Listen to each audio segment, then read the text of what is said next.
Boa noite a todos. Aberta a sessão. Eu consulto os emendários sobre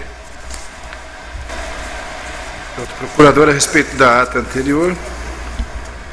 Se posso considerar aprovado, se há algum apontamento a ser feito. Senhor presidente, gostaria de fazer uma observação a um equívoco na ata no item 4.7, em que foram julgados 3 recursos. A ata faz menção apenas de um dos recursos. Na ocasião,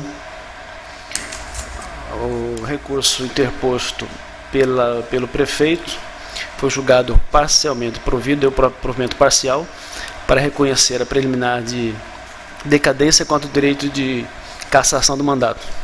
E no mérito, negado o provimento ao recurso da vice-prefeita do município de Canarana, que foi dado provimento integral ao recurso do Ministério Público prejudicado. E não está constando da ata.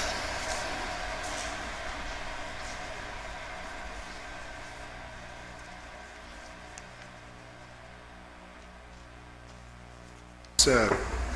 Esse foi o resultado, então, né? Como posto pela Celeste. Exatamente. Senhores pares do procurador, de acordo com essa retificação, então deve ser concluído e registrado na forma proposto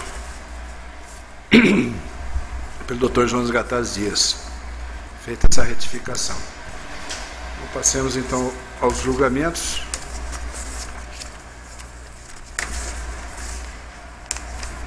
O número 1 da pauta é a continuação do julgamento. Está com o pedido de vista, doutor Sebastião Arruda Almeida, né?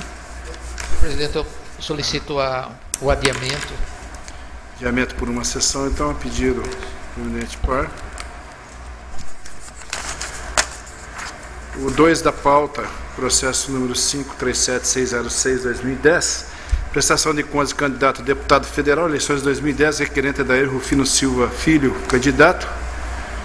Anotado parecer declarar como não prestadas as contas relativas às eleições de 2010, bem como determinar a Secretaria do Tribunal a remessa de cópia à Promotoria Eleitoral da Zona Eleitoral respectiva para as providências quanto ao crime 347 do Código Eleitoral. Com a palavra, então, o eminente relator, doutor Samuel Franco Dalia Júnior. Obrigado, senhor presidente, demais membros desse tribunal, representantes do Ministério Público Eleitoral. É uma situação bastante simples, que eu vou procurar resumir da melhor forma possível. Passo ao relatório. Trata-se de omissão na prestação de conta do candidato Adair Rufino da Silva Filho, referente à campanha eleitoral para deputado federal, atinente ao pleito 2010. O feito teve início a partir da informação da Coordenadoria de Controle Interno e Auditoria, o qual encaminhou relação de candidatos inadimplentes referente à prestação de contas das eleições de 2010. O candidato foi intimado por meio de carta de ordem para que pudesse apresentar suas contas, porém quedou-se silente de acordo com a certidão de folhas 35. Em seu parecer, de folhas 40, o Ministério Público Eleitoral opina para que sejam declaradas não prestadas as contas do candidato relativas às eleições de 2010 e que a Secretaria deste Tribunal remeta a cópia dos autos ao promotor eleitoral da zona respectiva para as providências quanto ao crime do artigo 347 do Código Eleitoral, ou seja, desobediência e não cumprimento das ordens emanadas do Tribunal. É o relatório. Outro parecer? Ratificado, né? Doutor relator, com a palavra. Eu já disponibilizei o voto. Vou me alongar. Na realidade, como se encontra já disponibilizado no voto, o candidato não cumpriu com o que dispõe o inciso 3º e 4º do artigo 30 da Lei das Eleições e da Resolução 12.034/2010, em não prestar conta, apesar de devidamente não notificado.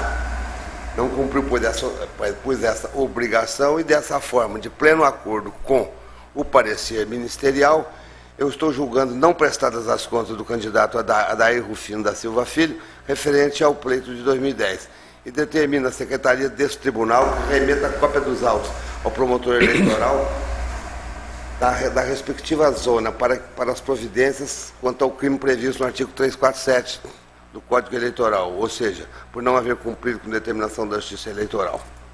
É como voto, senhor presidente. Para alguma consideração, uma divergência?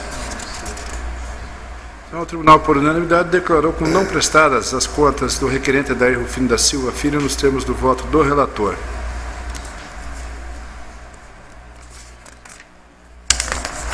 Três da pauta, processo 500.105/2010, prestação de contas, deputado federal, eleições 2010, Sandra Helena Martini, candidata.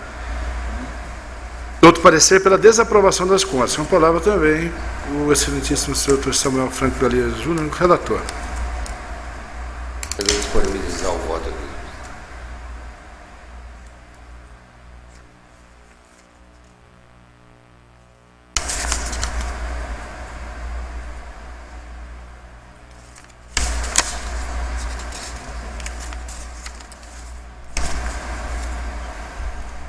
Estou disponibilizando o voto. Trata-se de prestação de conta da candidata Sandra Helena Martini, referente à campanha eleitoral para deputado federal pelo Partido Democrático Brasileiro, PDT, referente ao pleito 2010. A prestação de conta foi apresentada em 2/11 com os documentos. A Coordenadoria de Controle Interno e Auditoria emitiu parecer preliminar para a realização de audiências, de diligências. Às folhas 39, a candidata requereu dilação de prazo para apresentar esclarecimentos, o qual foi atendido no prazo de 5 dias. Às folhas 44 e 84, foi apresentada a prestação de contas retificadora. Em parecer conclusivo, a CCA opinou pela aprovação das contas. Estado a se manifestar, a douta Procuradoria Eleitoral opina pela desaprovação das contas. É o relatório. Gabinete Procurador, mantido o escrito. Palavra, excelência. Eu também vou procurar ser mais sucinto possível, porque é uma matéria bastante simples, mas na realidade, como eu já consta do relatório, a CCA, em parecer conclusivo, opinou pela aprovação das contas. O Ministério Público pela desaprovação, anotando as seguintes irregularidades: emissão de recibo eleitoral após o dia 2/11/2010, falta de contrato de cessão de veículos de doação, estimável em dinheiro, e não comprovação desse veículo ser da propriedade do doador. Com relação à primeira irregularidade que foi verificada na prestação de conta da candidata, eu entendo-a como falha sanável de menor gravidade. Seguindo instruções pretéritas dessa Corte, tem que a correção e complementação das contas pelo candidato após a indicação das impropriedades técnicas pela unidade técnica é absolutamente legítima. E esse é o objetivo do artigo 35 da Resolução TSE 23.217 de 2010, citado no voto que já está disponibilizado para Vossa Excelência.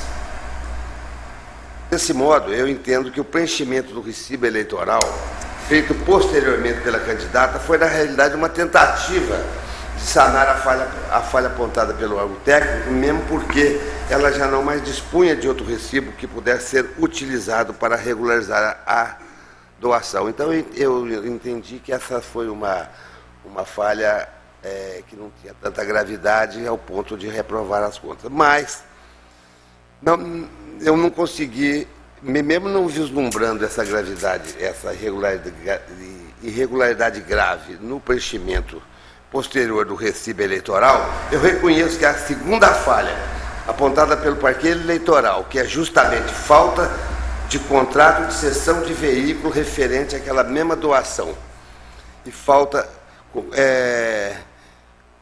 aquela mesma doação, além da falta do documento que comprovasse a propriedade do veículo fosse do doador. Tal situação, no meu entendimento, fere o artigo 30, parágrafo único, inciso 3º da Resolução 23 do TSE, também transcrito em verbos no voto disponibilizado. Além disso, a candidata não comprovou que o veículo integrava o patrimônio do doador, não atendendo dessa forma também o artigo 1º, parágrafo 3º da citada resolução. Assim sendo, tanto a falta de termo de cessão do uso do veículo como a comprovação da propriedade do mesmo, que não foram fixadas e comprovadas, constitui-se irregularidade de maior gravidade, e entendo perfeitamente cabível, necessária e justa a desaprovação das contas por essas duas irregularidades, no meu entender, graves e insanáveis. Dessa forma, então, como a segunda falha apontada pela Procuradoria trata-se de uma irregularidade que afeta a confiabilidade das contas, eu, em consonância com o parecer ministerial e amparado pelo disposto no artigo 30 da inciso 3º da resolução, é que voto pela desaprovação das contas da candidata Sandra Helena Martins, referente ao pleito de 2010, em consonância com o parecer ministerial. É como eu voto. Desembargador Gerson Ferreira Paz, como voto? Voto com o relator. Dr. Jefferson Schneider, como voto Vossa Excelência. Sebastião Rodomeira, como voto Vossa Excelência. Dr. Jonas Gattas, como voto. De acordo, senhor presidente. O Tribunal, por unanimidade, desaprovou as contas dos termos do voto do relator, decisão em consonância com o parecer. Judiciais são só esses? Temos aqui os administrativos. Número 4 da pauta. Eu, com pedido de reconsideração feito por Maria Zélia Gomes Souza, na verdade houve uma indicação técnica de que se tratava de uma terceira prorrogação e na verdade não era, pois foi feita a retificação. De modo que aqui é possível a concessão dessa requisição pelo período de mais um ano, nos termos da Lei 69/99, 82, resoluções 23.255/2010 TSE e resolução também do TRE Mato Grosso 611/2009.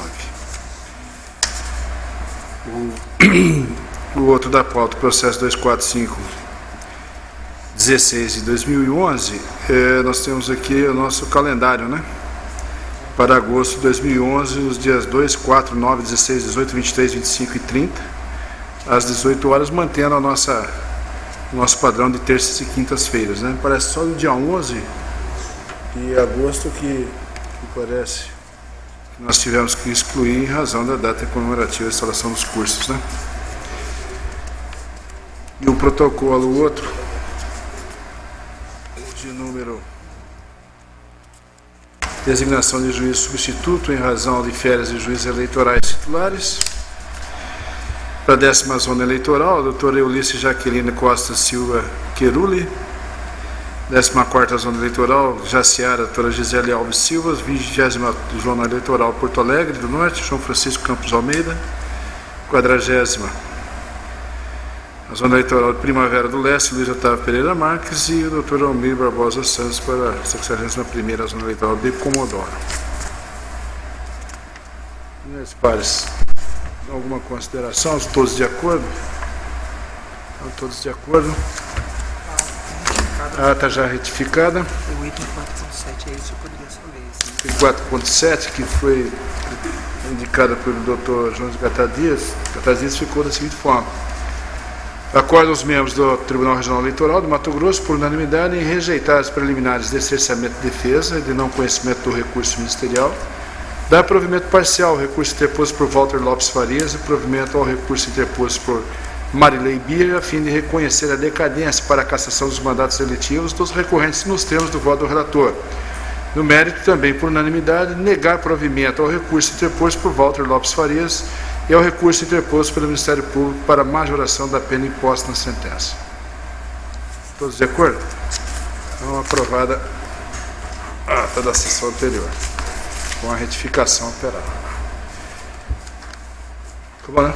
Meus pares, sessão curta, amanhã temos aquela programação com o ministro. Eu convido vossas excelências, todos nós, para que compareçamos e prestigiar a oportunidade no sentido de sensibilização do ministro, para que consigamos realizar a tal da biometria aqui em Cuiabá e também com um trabalho em conjunto com a expedição do registro de identificação civil, tal do RIC. Que se for casado, entre aspas, será o primeiro estado que está se fazendo desse modo. Então temos que dar uma sensibilizada aí no ministro, porque é tudo de ministro para ministro, né? Daqui nós vamos ter que ir lá no Cardoso, lá no Ministério da Justiça, para que ele autorize o registro de identificação civil, porque é uma questão de segurança, né? Nós temos a Copa que está vindo aqui, e esse registro de identificação que substitui a nossa carteira ou cédula de identidade, com todos aqueles dados. Penso que é uma oportunidade boa para que nós consigamos aí esse atendimento aqui em Mato Grosso, né, tão sofrido estado. De modo que eu convido os colegas, vamos participar. É uma boa oportunidade. Nada mais havendo. Obrigado, sessão encerrada.